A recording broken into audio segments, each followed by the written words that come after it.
3 teenagers are in custody, suspected of 3 murders in 2 days. It's one of the latest and most shocking cases of gang violence in Sweden. The wave of violence is worse than anything seen before in Sweden and Europe. That's what the Swedish Prime Minister says. And it's teenagers who are driving this. In this video, I'll explain how come so many such young kids are joining gangs and whether it is still safe to travel to Sweden. Plus, we ask, is there a way out? And do these kids need help, or do we need harsher punishment? But first, how on earth did Sweden get like this? Gang violence between rival drugs networks has been bubbling away for decades, concentrated in poor suburbs in Sweden's 3 biggest cities, Stockholm, Gothenburg, and Malmö. Now it's spreading as gangs compete with each other to sell more drugs across Sweden. Last year alone, 62 people were shot dead in Sweden, way more than its Nordic neighbors. Actually, Sweden has one of the worst gun crime death rates in the whole of Europe. And the number of suspects for gun and explosion-related crimes under the age of 18 has increased by almost 30%. We know for sure that there are even younger kids involved, often as young as 12 or sometimes even as young as 9. The risk for young people is very real. It's even like war. That's what Geir told me. He's a crime prevention worker who runs a football team and youth club in one of Stockholm's most violent suburbs. Almost all these kids have a connection to someone who died, or someone who had their apartment shot at, or someone who had a bomb placed within the apartment that gone off.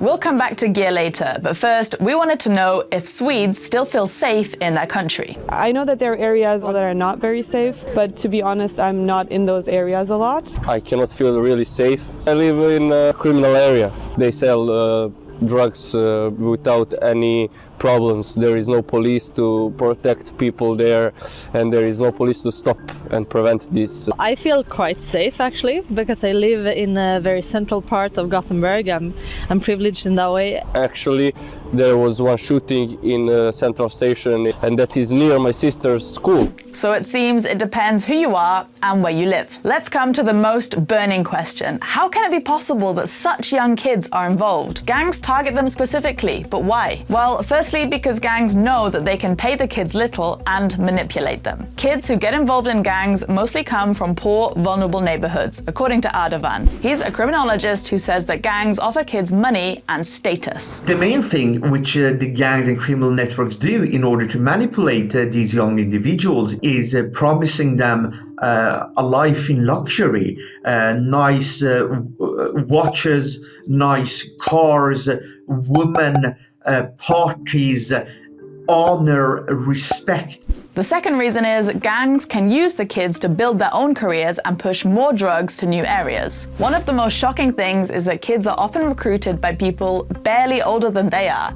It's teenagers between 15 and 20 that recruit younger kids. They approach kids hanging outside the mall or even outside schools to lure them in. Lastly, because under 15-year-olds cannot be sent to prison or convicted under Swedish law, gangs take advantage of young kids and send them to do the dirtiest work for them. Ardavan says it starts small and builds fast. From delivering a package to carrying weapons and drugs, to worse. Then it escalates to we are going to shoot someone and it must be you. And once kids are involved, there's often no way back. If they try to leave, they may not be allowed to do so. Maybe they will be killed. On top of that, the criminal networks in Sweden can be quite chaotic, with no central control. So violence can escalate quickly compared to well-organized gangs with one big boss. So if individuals can't get out, how can Sweden get out of this whole spiral of violence? Many people say young criminals should get harsher punishments. What do people in Gothenburg think? Children, they should be punished. They should go to the prison for if they do criminal stuff. Punishment when you're so young, I think it can lead to resentment of the state. You should act with punishment in the beginning, but then you need to help them as well. It is very important to go in these vulnerable areas with social workers to help them get out of the environment of criminality. For Geir, the one who runs the youth club, help and safety are the only solutions. They join because they want to be kids. And if you have a lot of shooting, you have a lot of death, you have a lot of bombings, then it's not that easy to be a kid.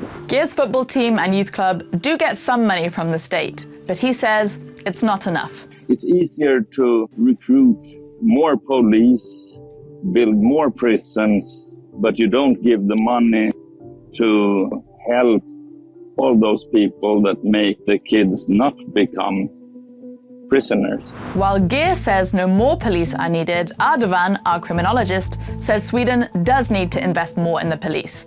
But at the same time, he's frustrated that politicians focus too much on punishment and not enough on help. You often hear the claim that the gangs are due to an immigration problem, but experts like Ardavan say it's an integration problem, for example, due to lacking investment in education and social policy. So a quick solution is not going to be easy to find. We promised we would answer one last thing. Is it still safe for you to travel to Sweden? Pretty much. The risk of terror attacks in Sweden is currently high, but that's mainly due to other events, like the Quran burnings that took place there. Check out our video on that. But in some areas of big cities, you should watch out because of the increasing gang crime. What's your opinion? Do you think underage criminals need harsher punishment or just more help? Let us know in the comments.